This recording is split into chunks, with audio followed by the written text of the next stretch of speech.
আসসালামু আলাইকুম। আমার সকল ফ্রেন্ডকে জানাই আন্তরিক ভালোবাসা এবং সবার প্রতি দোয়া রইল আল্লাহ যেন সবাইকে সুস্থ রাখেন, ভালো রাখেন, মনের নেক মাকসুদগুলো পূর্ণ করেন। আল্লাহর দরবারে শুকরিয়া আদায় করি যেন আল্লাহ সুস্থ রাখছেন আর শান্তি রাখছেন। এই দুইটা জিনিসই সবচেয়ে বড়, সুস্থতা এবং শান্তি। যে অসুস্থ তার দুনিয়াটা মনে হয় অনেক কঠিন, কারণ অসুস্থ হইলে যত কিছুই হোক না কেন মানুষের সাথে মেলামেশা, একটা ভালো জিনিস খাওয়া, ভালো জিনিস পরা, বিলাসিতা, এগুলো কিছুই ভালো লাগে না। সবচেয়ে বড় মানুষের শান্তি, মনের শান্তি। আর যদি সুস্থ থাকে তাহলে সে যেমন অবস্থায় থাক সেটা তার কাছে অনেক ভালো লাগে। তাই মালিকের দরবারে শুকরিয়া জানাই, আল্লাহ আমাকে এবং আমার সকল ভাই বোনদেরকে আল্লাহ সুস্থতা দান করুক, শান্তিতে রাখুক। মানুষ লক্ষ লক্ষ টাকা খরচ করেও সুস্থতা পায় না, শান্তি পায় না। শান্তি আল্লাহর দেওয়া এক নিয়ামত, সুস্থতা আল্লাহর দেওয়া এক নিয়ামত।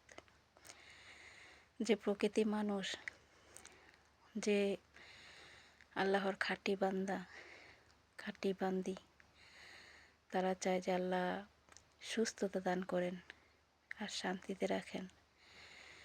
তারা দুনিয়ায় ভোগবিলাসিতা চায় না যে আমাদের দুনিয়ায় রাজপ্রাসাদ করতে হবে, অনেক অনেক টাকা লাগবে, অনেক অনেক বিলাসিতা লাগবে। এগুলা আমরা এবং যারা শান্তিপ্রিয় তারা এগুলো চায় না। শুধু আল্লাহর কাছে চায় আল্লাহ সুস্থতা দান করেন, হায়াতে জিন্দেগিতে বরকত দান করেন, আল্লাহ শান্তি দান করেন। এটা একটা প্রকৃত মুমিন মুসলিমের চাওয়া। মানুষ কত কত বছরের পর বছর হসপিটাল পড়ে আছে, কত টাকা খরচ করতেছে সুস্থতা হওয়ার জন্য, পারে না। আর কিছু কিছু মানুষ এমন আছে টাকার জন্য মানুষের জীবন কেড়ে নেয়, মানুষেরটা ক্ষতি করে, পরের সম্পদ আত্মসাৎ করে। আল্লাহ তাদেরকে বুঝদান করেন। কি শান্তি? এতে কোনো শান্তি আছে? যদি সারাদিন পর ডাল ভাত খায় তাও তার পেটটা ভরে যায়, সেটা তো একটা শান্তি। আর যদি মানুষ এটা ক্ষতি কইরা, মানুষ এটা নষ্ট কইরা যদি সে প্রতিদিন 3 বেলা পোলাও কুরমা খায়, এটাতে কোনো শান্তি নেই। ওটা কখনো জীবন বলে না। একটা জীবনের পর আর একটা জীবন আছে আল্লাহর কাছে। এই জীবনটা যেমন শান্তি থাইকা, সুস্থ থাইকা, অল্পতে সন্তুষ্ট থাইকা যদি কাটানো যায়, তাহলে পরকাল জীবনটা ইনশাল্লাহ অনেক সুন্দর, অনেক দামি। আর আল্লাহ পাক রব্বুল আলামিন ওই জীবনটাকেই প্রাধান্য দিতে বলছেন। বলছে ওই জীবনটারই খোঁজ করো, ওই জীবনটারই পথ অনুসরণ করো। এটাই তোমার জন্য কল্যাণ এবং তোমার জন্য মঙ্গল। দুনিয়াতে থাইকা নিজের নফসের উপরে জুলুম করা সবচেয়ে বড় বোকামি। আল্লাহ আমাদের সবাইকে সেই বুঝ দেন। আল্লাহ আমাদেরকে শান্তি দান করেন, সুস্থ দান করেন।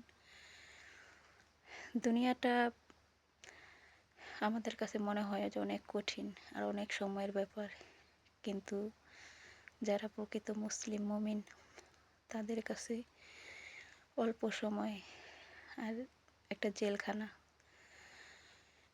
এই জেলখানা একদিন শেষ হয়ে যাবে। একদিন আল্লাহ যারা যারা মুমিন মুসলিম তাদেরকে একদিন পরকাল আল্লাহ অবশ্যই তাদেরকে জান্নাত ফেরদৌস নসিব করবেন। আল্লাহ আমাদের সবাইকে জান্নাত ফেরদৌস নসিব করেন। আল্লাহ আপনার কাছে চাই, আমাদেরকে ক্ষমা করে দেন আল্লাহ, মাফ করে দেন। দুনিয়াতে আমাদের যতদিন রাখছেন আল্লাহ মুমিন মুসলিমিন দেন, আমার ভাই বোনদের আল্লাহ শান্তি রেখেন। হে আল্লাহ, যে বিপদগ্রস্ত আছে তার বিপদ থেকে উদ্ধার করেন। দোয়া করি সবাই যেন ভালো থাকে। আসসালামু আলাইকুম।